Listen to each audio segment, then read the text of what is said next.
Hello guys, welcome to my YouTube channel. आज चाहिँ म हजुरहरूलाई कुखुराको मासु कसरी पकाउने भनेर देखाउँछु है त।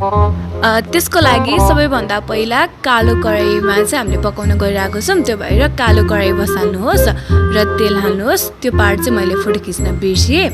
त्यसपछि कालो कराईमा तेल हालिसकेपछि चाहिँ हामीले प्याज राखेर मजाले भुट्नुपर्ने हुन्छ। भुटिसकेपछि र रातो भइसकेपछि चाहिँ हामीले कुखुराको मासुलाई चाहिँ कराईमा राखेर चाहिँ एकछिन चलाइदिनु पर्ने हुन्छ। मासुलाई राम्रोसँग चलाएपछि छोपेर राखिदिनु होला।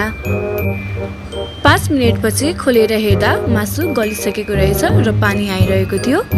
त्यसमा चाहिँ हामीले बेसार हालेर र स्वाद अनुसार नुन हालेर एकचोटि चलाइदिनु पर्ने हुन्छ।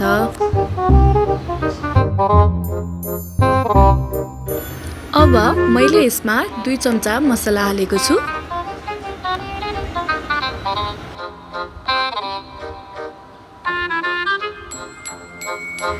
मसला हालिसकेपछि घरमै पिसेको लसुन र अदुवाको पेस्ट खुर्सानीसँग मिसाएर चाहिँ मैले मासुमा राखेर एकचोटि फेरि पनि चलाएर ढाकिदिएको छु।